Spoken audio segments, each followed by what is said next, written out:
It's my pleasure to be here, and I really thank you and thank Zahn for giving me an opportunity to present our system. And you're 100% correct. As the FDA is getting more involved, today we're going to talk about the other advantages associated with operating your dental laboratory under a digital quality system. And you're going to see that at any point in time. If it raises a question, please pose it, and I know that it'll be managed and addressed, and we're going to get through a lot of information today, just as we do. Sometimes I tell my guests who are joining me here, it's kind of like drinking from a fire hose, because it's a lot of information.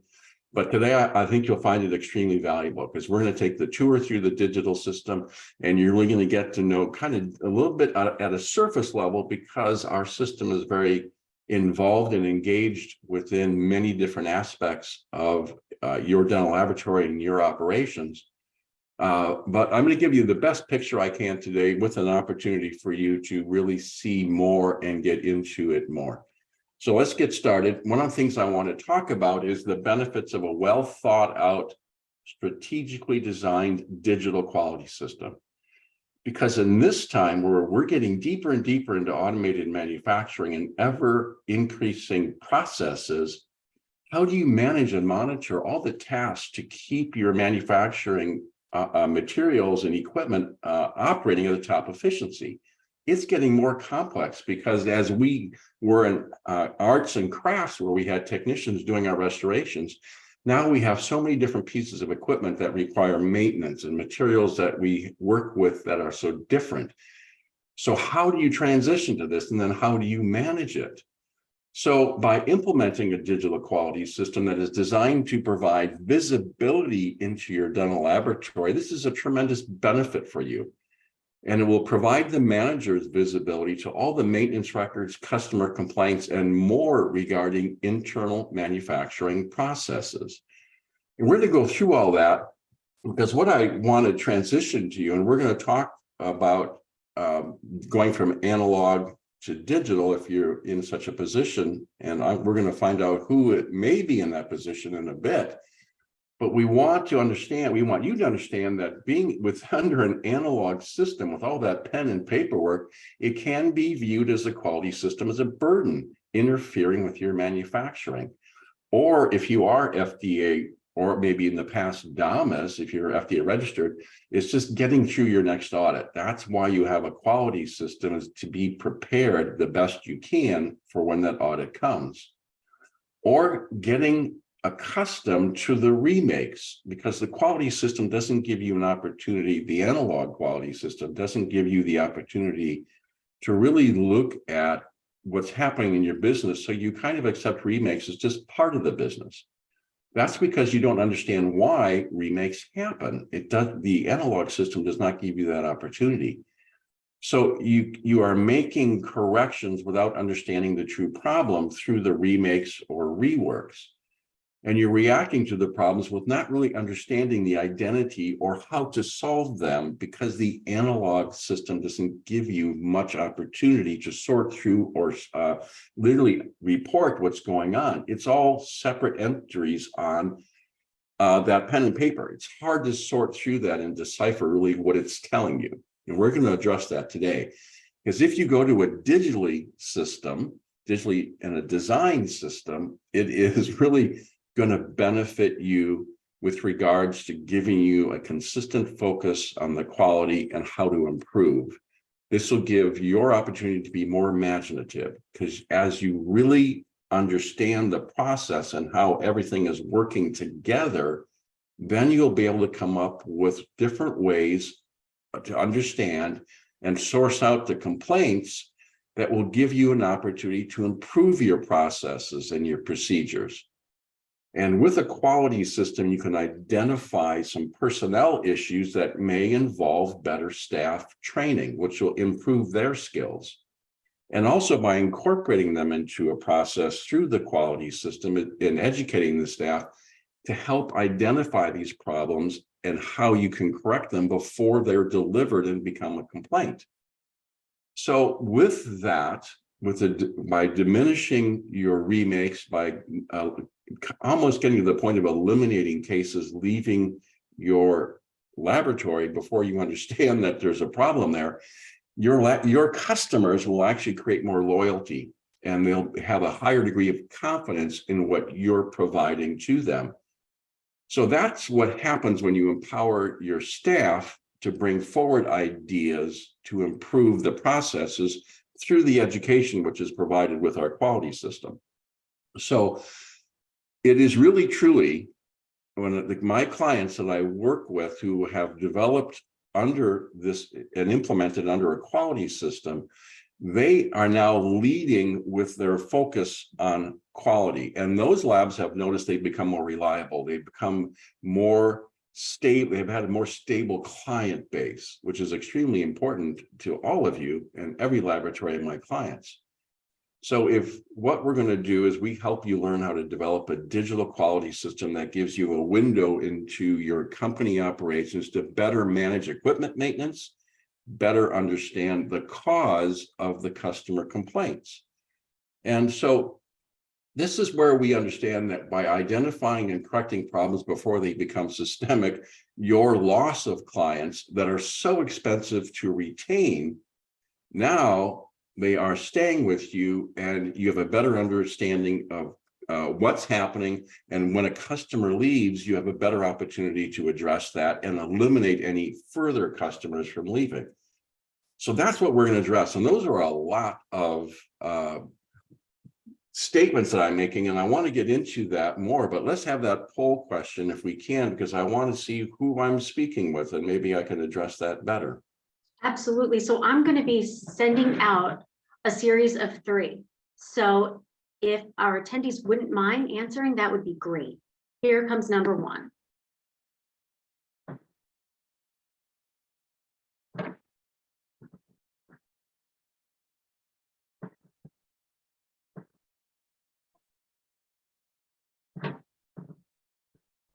So it's important for me to get an understanding of exactly who my audience is, because I can really focus this presentation, especially when we get into the tour, to really address your issues. So thank you for taking that first one.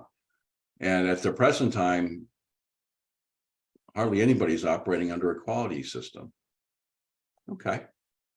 The next couple questions may not be pertinent, but let's go ahead and check. Okay, for some reason, it's not allowing me to launch, and I'm not exactly sure why. Allow panelists to vote. Here we go.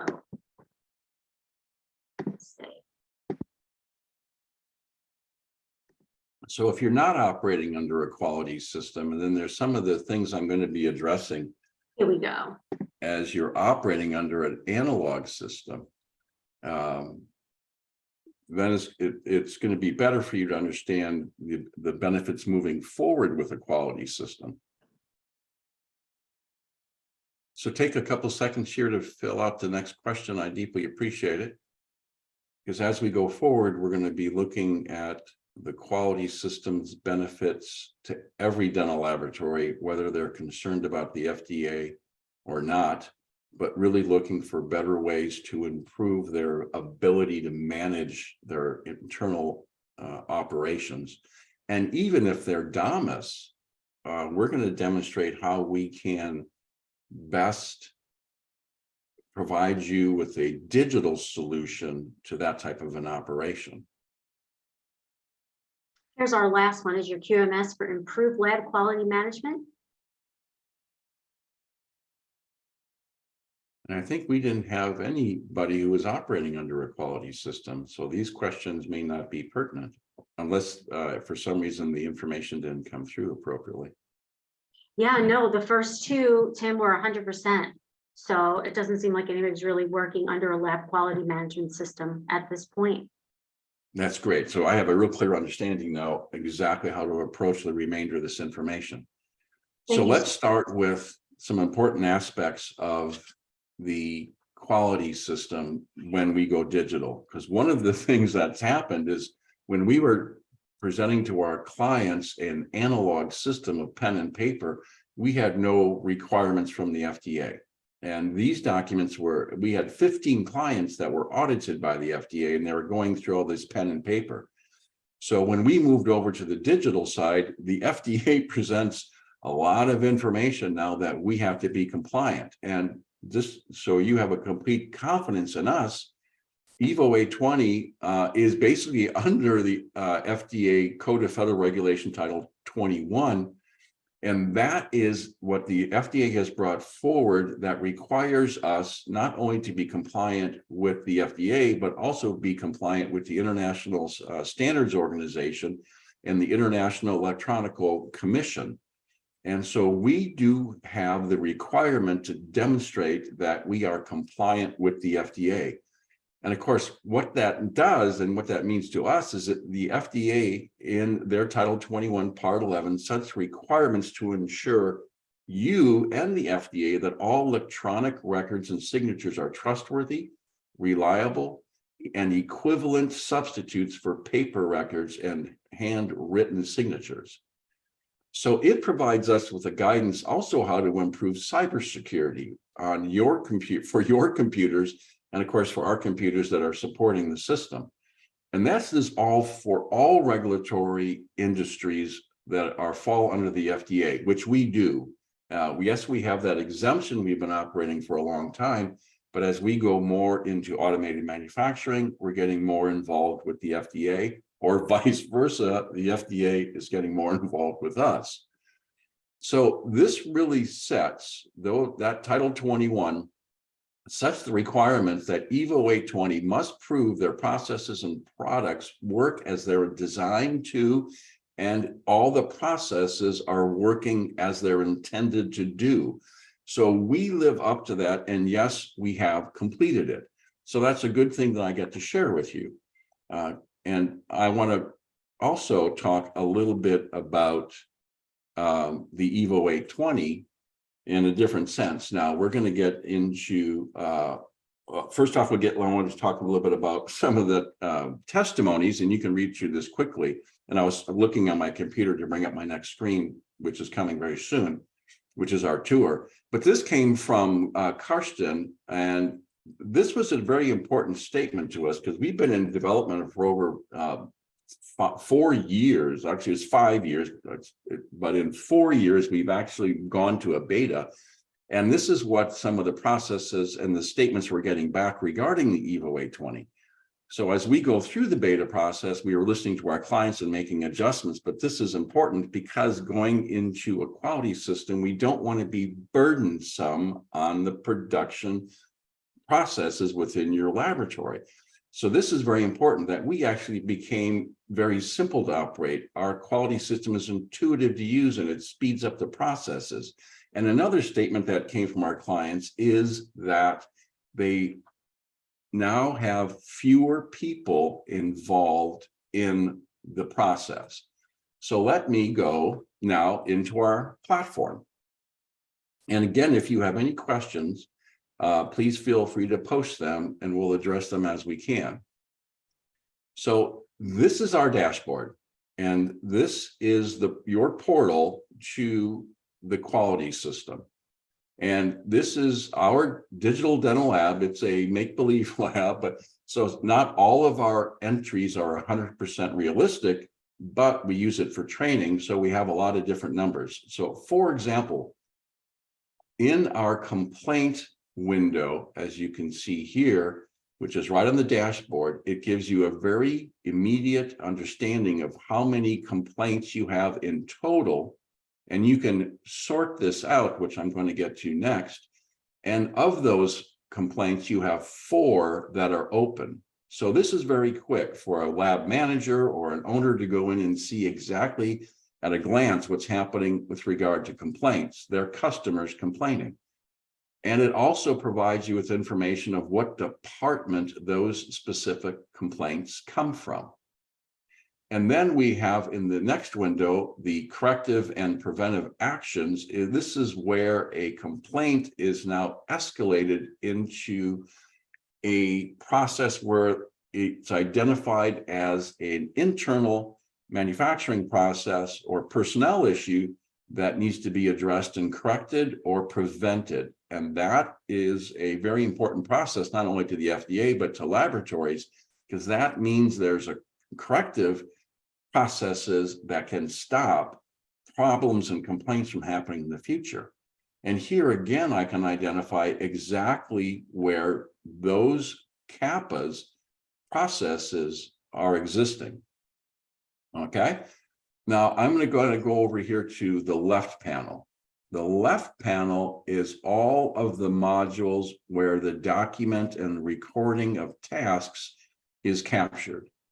And the way we structure that is that we give you the opportunity to manage the personnel that are involved in it by going into your team. Here, as you can see, I have my individuals and their listed responsibilities of what they are within the quality system. And to manage that is really quite simple. And I can do it, as well as the quality system representative in your facility can go in and make changes to this. And it's that simple. I can give someone access to the documentation as an engineer, which is the CAM operations, or I can remove it and I simply save it and it's done. Now you see here, these are blank.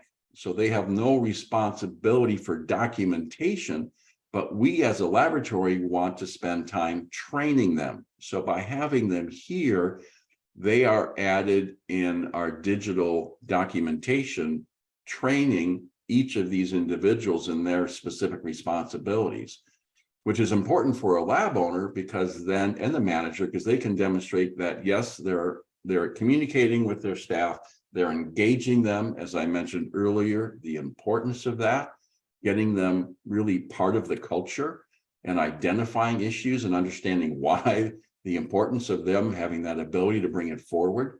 And that's where it's all organized. That is your quality system team. Now, also let me address, up here is our directory.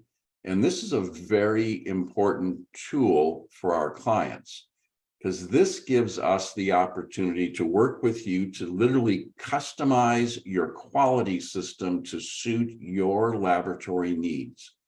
So here are all the SOPs. They're easily accessible, identifiable, and these are Word documents. Because as you saw earlier, I had mentioned that this is a Microsoft-based platform.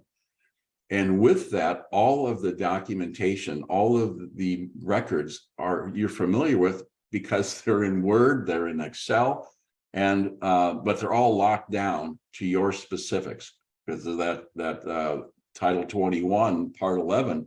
These are all secure documents. So also we have the ability to have, you can edit those to a certain degree with our participation and guidance, but we have our other folder down here, which is all the staff training. So I can demonstrate through these PowerPoints that I use to train my staff, and we provide these to you so that you have the ability to document the training and use already provided information to you. That's a PowerPoint. Nothing too unusual there.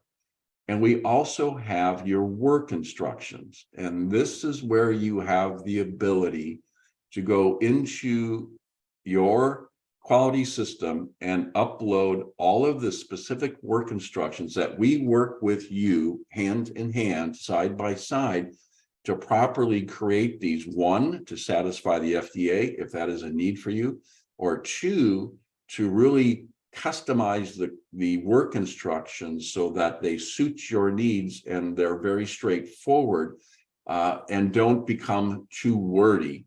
We had some work instructions back from labs and they want to write a small manual, and we help them understand that that's not required. We also provide other training resources and other documents that give you the opportunity to work with us and completely customize this to suit your needs. So this is not a platform that is designed specifically for every dental laboratory.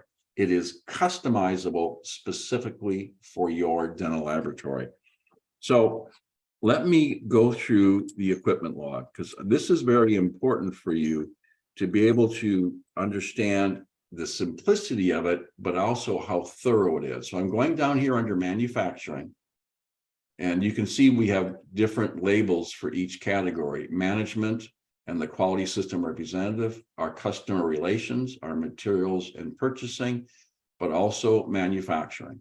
So when I go into the equipment log, this provides me a list of all the equipment that I have within my system. Now, of course, I don't want to see them all at once, so I have the ability to sort by which printers I have within my operation, or which scanners I have within my operation, or which mills we have within our operation. So let's look at some of these. Here is the book, and I can open it up and I can see every task that was performed by date, the most recent to the oldest, and I can see who performed it and that it was completed and what has taken place. All that information is here, and of course it is all very visible, and it's quite simple to incorporate new entries. Here is my I'm on this particular device. I'm on a asset number 1057. It's a 350i from IMS Core. And to add an entry, these are simple drop-down menus. When I click on this, I get a signature. That is part of that requirement from the FDA that I am, and this is again secure, but it's very valid and needs to be there. I'm going to do it today. And then I'm also going to do specific tasks that are provided to us from mill manufacturers, so we don't miss too many things. And it's very simple. I'm going to do a calibration, I'm going to do a fluid change, and I'm going to adjust the collet. All right, it's that simple. I can add additional task details if I should desire to do so to explain it. And then, was it completed? It's a yes, a no. Pending, I may have to run over to the inventory room and grab some components, so I just put it in pending, but I can always come back and edit it. Or if something a little bit more severe, I'm taking it out of service, and then when it was time to return it to service, I'm just going to hit yes and save it. So now that's going to show up as today's. It took me longer to explain it to you than it takes time to actually create that entry. It's down to seconds. So that is how simple it is to manage your system and your equipment. All your scanners, it's all broken down. I can sort it by date if I should need to do so. Now, you see this green check over here. That is an indicator that that piece of equipment was installed after the quality system was implemented. So that is all of my IQ/OQ, installation qualification and operational qualification. And every step was done, the document to support it, the installation qualification regarding how about the electrical connection, how about the air compression or air connection. So, and again, each of these are drop-down menus, so it doesn't take a lot of time to do so. And then, according to the FDA and what management want to know, is that when the equipment was released to be used in production, that it met the qualifications and was approved, and by whom. So everything is here that the technicians need to follow, and everything is here that the managers want to see in that regard. So this is very intuitive to go back and talk to our friend Climate and see exactly how it is intuitive to follow. If you just answer the questions, you're being compliant with the FDA, one, but more importantly, you're providing the information that the management would like to understand so that they can make sure that all of their equipment is up to speed, that it's operating at its top efficiency. Let me go into the complaints with regard to customer relations. And this is broken down into two different categories. and this is very important, and we spend probably the most of our time when we train our clients as we bring them into the digital world, the difference between an internal complaint and an external complaint. And I'm not going to get too deep in that because it does take time, but it's really important that you don't over-record complaints that really are not true complaints. Like a shade, missed a shade is not a complaint, right? This has got to do with fit, form, and function. And so we really minimize the number of complaints that you will have to deal with when you truly understand what a complaint is. But here is the list of them all. And we have a lot more than most laboratories will have because I use it in demo. Now, here is the external complaint. These are complaints that when we evaluate them, initially it's identified as an issue that came to us because it was a bad impression. It was a corrupted scan, misinformation in the RX form, or inappropriate temporization, so the adjacent teeth drifted. That is not your fault. It's not a complaint. It's the office's fault because they provided you with wrong data. So this is identified as the FDA, and this is actually following the FDA, but more importantly, it gives you an opportunity to identify some accounts that are probably the cause of a lot of your reworks, a lot of your remakes. And so it's important that you understand what happened and what occurred, and you can also attach pictures or RX forms, scans, whatever you want to do to document your findings. So it's that simple. When I go back to internal, as you can see here, I have a category. I have appliances, I have digital dentures, I have them all here, and I can sort that out by coming to the category dropdown, and I have everything that is involved within automated manufacturing. So if you're printing dentures, if you're printing guides, whatever it might be, obviously your implants for your manufacturing that is involving milling titanium or even milling zirconia for hybrids, that is all covered within here. Or you can customize it to suit your needs. To satisfy the managers who want to see beyond the FDA requirements or beyond their digital manufacturing, we've incorporated fixed, removable, and appliances. So these are all covered under the exemption, so the FDA does not need to see this portion, but the managers probably know what's going on in their laboratories. So that's why we've incorporated your ability to record the fixed complaints, and you can sort out all of these by simply selecting that. And then you can identify which complaint is open or closed. I happen to pick a category where they're all closed. Let me go back to implant and let me look at my open one. So I have 2 complaints presently that are open, and I can look at them and see what's taking place in the investigation by simply clicking on that book, and I can see exactly what's taking place. Now, it's still an investigation, so I have a lot of blanks here. And what's really nice to point, and this is what we learned from our experience through those 15 FDA audits, is because in a complex process, especially in the analog world, they would miss maybe a date on this form. Maybe they would just not put in the specific information that the FDA requires. So if I try to save this, this is not going to let me do that. It's not going to allow me to make a mistake. So every one of the fields is not appropriately addressed, and even provide the information with the management team to be able to identify where the complaints come from and how they're addressed to correct. If that information is not there, then what good is it?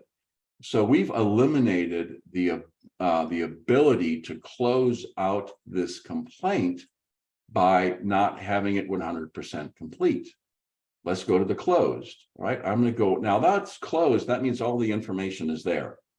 So let's take a look. I have the opportunity now, I can print it, because that's what when I have my team meetings and I want to talk about a complaint and what took place, I can simply print this out. And when I print it, I just click on the print button and it comes out as a PDF.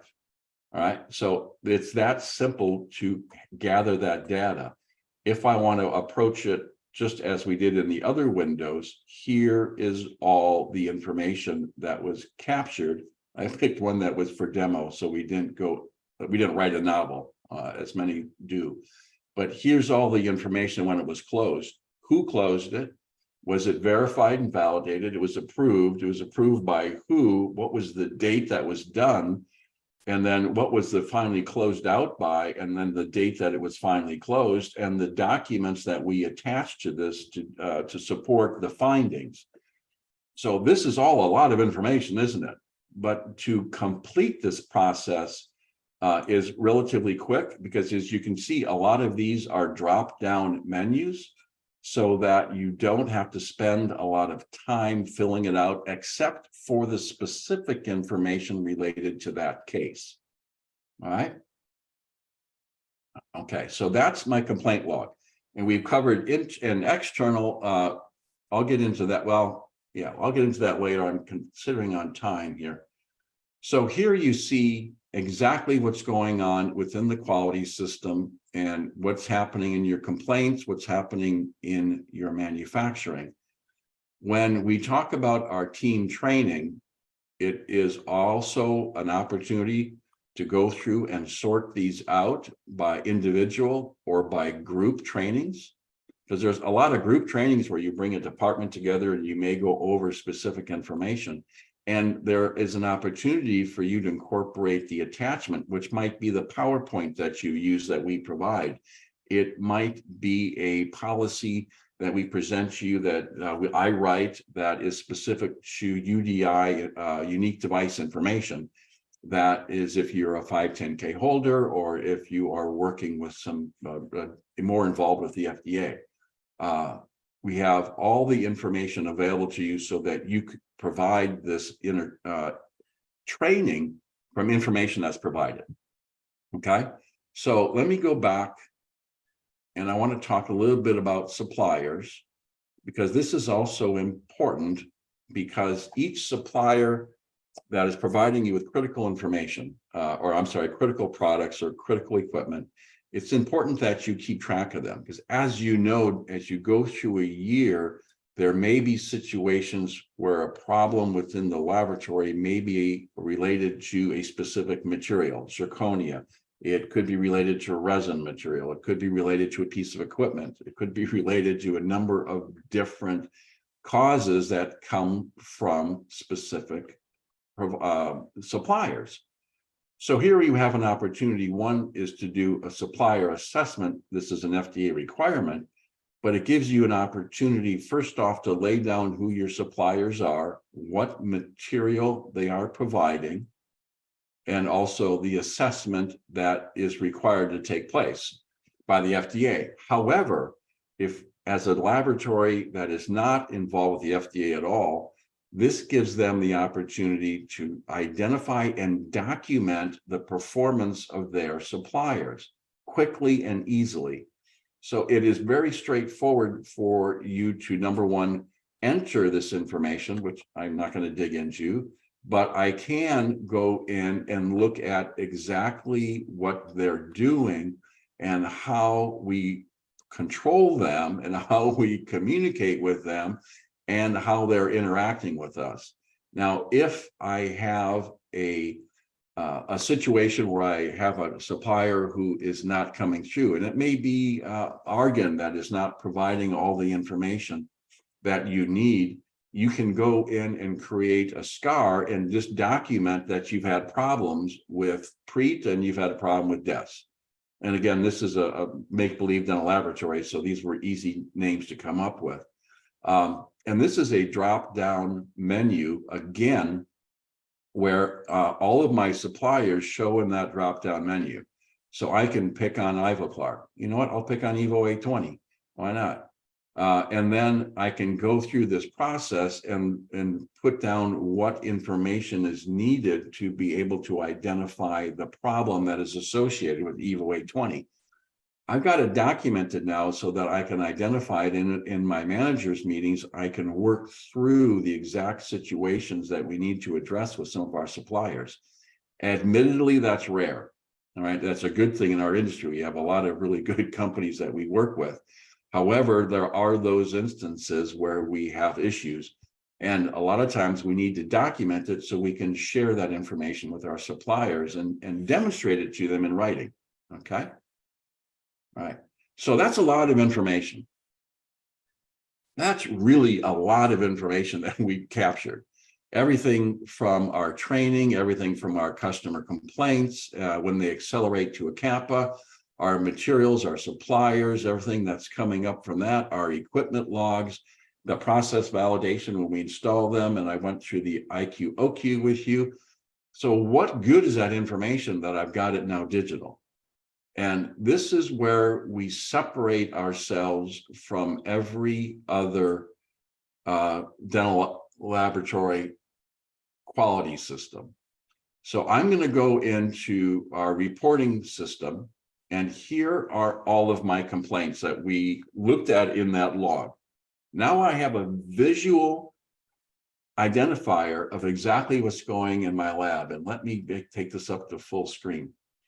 Okay, so now I have all the complaints by category. Here's my CAM implants. That's where I've got some systems I need to address. My CAM appliance, CAM denture, it's all in fixed.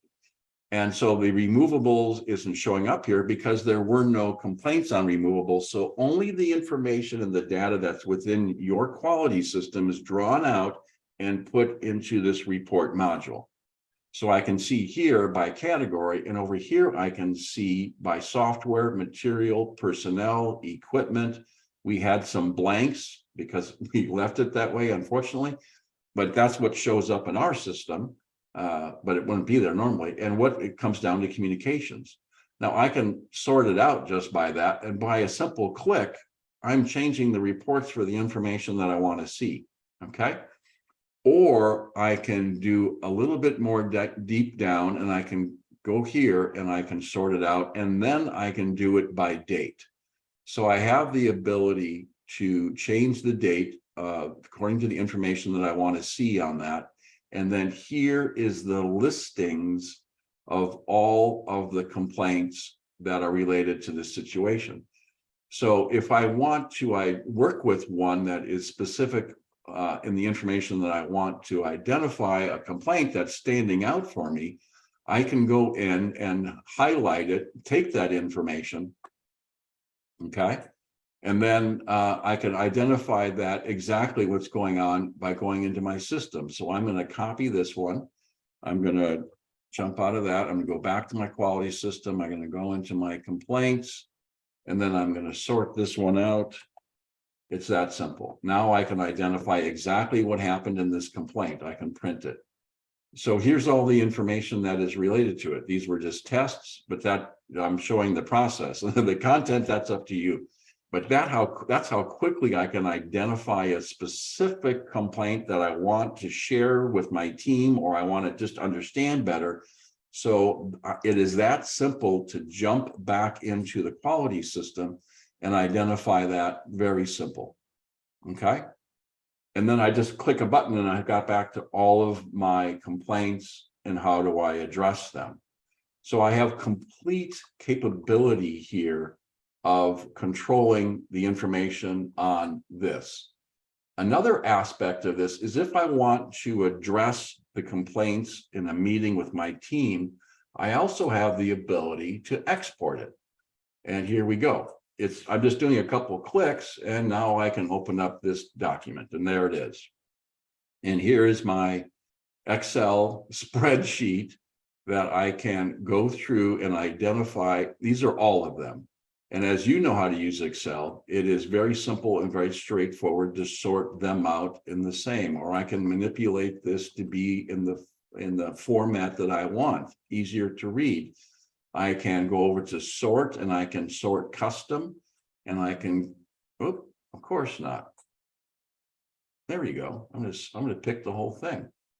Let's customize it. And then these are all by category. Now I just want to see it by complaint description. Okay, so now I'm going to sort that way. So now I can take this and sort it even more. And remember, I could break this down by date. If I identify in some of my financial papers that we had a lot of remakes in a specific time frame in second quarter, I can sort these out not only in the reporting module here, but I can also do it, of course, in Excel. So I have incredible visibility now within my entire system, not only of my complaints, but also of all of my equipment. Right, I had one selected there. So here's all my equipment. I do have the opportunities like I did. I'm going to pick on my mills. All right. All right. Now I also have the opportunity to pick down to a specific manufacturer. I'm going to pick on IMS-ICOR. Now for a reason, just because.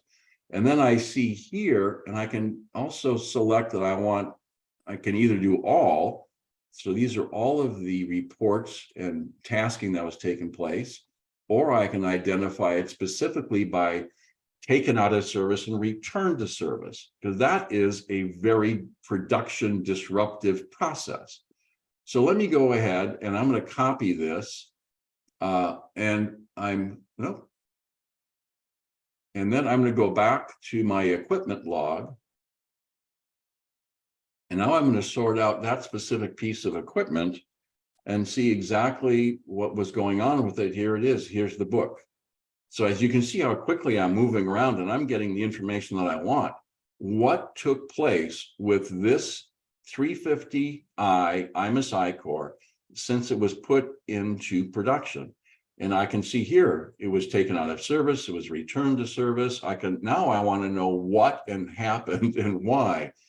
And so here's all the information that took place. I know who did it. They signed off on it. What was the date? What took place? Had to replace the collet. All right. And then it was returned to service. So this is complete information. Now you can imagine if this is on paper and it's a simple document that is analog, you cannot do this. All that information, you have to find the binder, you have to find the specific log on this, and then you have to read through every line. Here, you can see how quickly I have the ability to go through and sort all of this information and find exactly what it is that I want to know, to understand what's happening within my operation. Which piece of equipment is operating at top efficiency? What maintenance is taking place on that piece of equipment to make sure that it's happening? I have complete control and visibility to what's going on within my laboratory. No other system is going to provide you this information. And now that we've gone into this world of so many pieces of equipment doing so many different things within our manufacturing processes, you finally have an opportunity to have visibility to best manage them. There really is no other better way to operate and manage your digital workflow than having the accessibility of this process. When it comes to complaints, there's no way you're going to have the visibility on each client and what are the complaints that those specific clients came up with. So I had mentioned this before, external. Here are all my external accounts. I can sort by the account number, that's simply, and I see what is with all of these complaints coming from this client. I am going to copy, and then I'm going to go back to my equipment log. I'm going to go to external, and I'm going to sort by that complaint. And there it is. So now I can see exactly what happened since this doctor became a client and how many complaints that they've had and how many remakes we've had related to it that have been identified as an external complaint, which is generated from their practice. So I need to make a decision is, do I need to send over one of the manufacturers of the of the impression material or the scanner that they're using to teach them, if it's a scanner, how to keep it calibrated, how to use it so we don't get any more corrupt scans, or if it's if it's PVS, then I need to be able to send over a 3M rep to train them how to take an impression.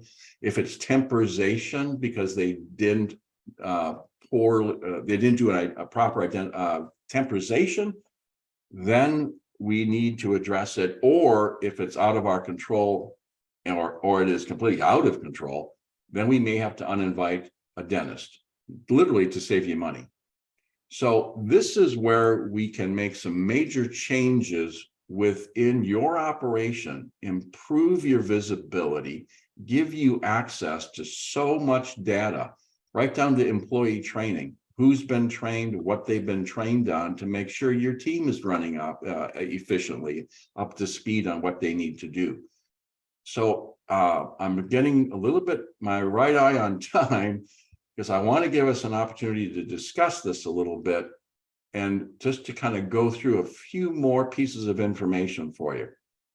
So thanks for going with me or staying with me on that, because I know we went through a lot of information and I introduced a lot of different ways of utilizing a quality system just besides being compliant with the FDA.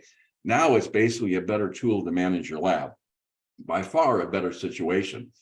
And important for those laboratories who are milling a lot of zirconia and they got a lot of mills, and you don't want to have a computer in one place with all these machines spread out.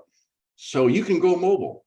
You can go in with a tablet and access the quality system. You can go in with a mobile phone and you can make the entries that I just went through on either one.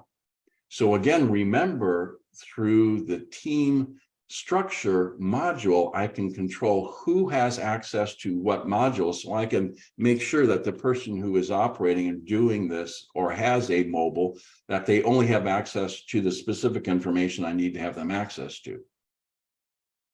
Now, here's another thing. I know we have a lot of our clients who request this and they do post it, and that after our clients pass their first initial audit, which we perform, which is their internal audit, and then the ongoing internal audits that we perform, they receive a recognition certificate according to their quality system status. So if you are an FDA registered medical device manufacturer, that is what is listed in the certificate. And that is what you can promote yourself to your dentist as, is we are an FDA registered medical device manufacturer beyond being a dental laboratory. If you are not engaged with the FDA and you have our quality system in place and we do our annual audit, which is a part of our system, is part of our service for a fee, I have to mention, but it's a minor fee. You will be an FDA manufacturer that is 820 compliant.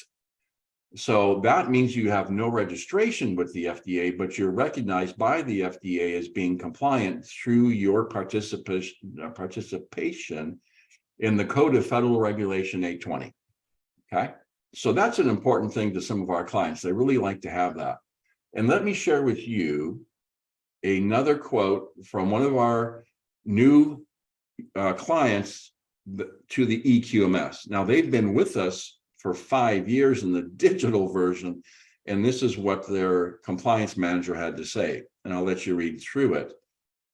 But this was one of our main objectives when we started the development of this system, is really simplify the process for a dental laboratory to document their activities, have great visibility to them, as I just shared with you, have access to the data like no other source available. And basically through our participation, we make it simply fluid, as she said, and easy, as Raven says, because we stay with you. We go through the training, not only in what the requirements are if you're FDA, but also what your management desires are from within, and then how to manage a quality system to benefit your operation. Okay, so we offer the only digital quality system for dental labs. It is specifically designed for dental labs, as you now are well aware.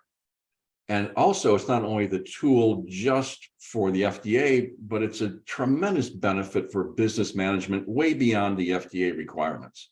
It gives you that visibility to do exactly what you need, which is easy accessibility and visibility to the equipment maintenance records, as well as all the complaints that come about, so that you can understand exactly what's going on within your operation, so you can identify your strengths, you can identify your weaknesses, that right now, without having a system, through good documentation, exactly what you can do to modify your processes to improve your case delivery. Because as you know, and I know, each of the remakes isn't just the cost of the remake, but it is the cost of the complaints. It's a cost of the number of cases it takes up to make up for the additional expense to make a case twice. And some of the laboratory experts, experienced people, have said that it takes up to 5 cases sometimes to recuperate that money from a simple remake. So we give you the opportunity to identify remakes and how to correct them and where they come from. You saw that we sorted out by software, material, equipment, personnel training, or miscommunications. So that gives you the opportunity to identify your situations that you need to address and then correct them. So literally what my clients tell me is that the eQMS pays for itself.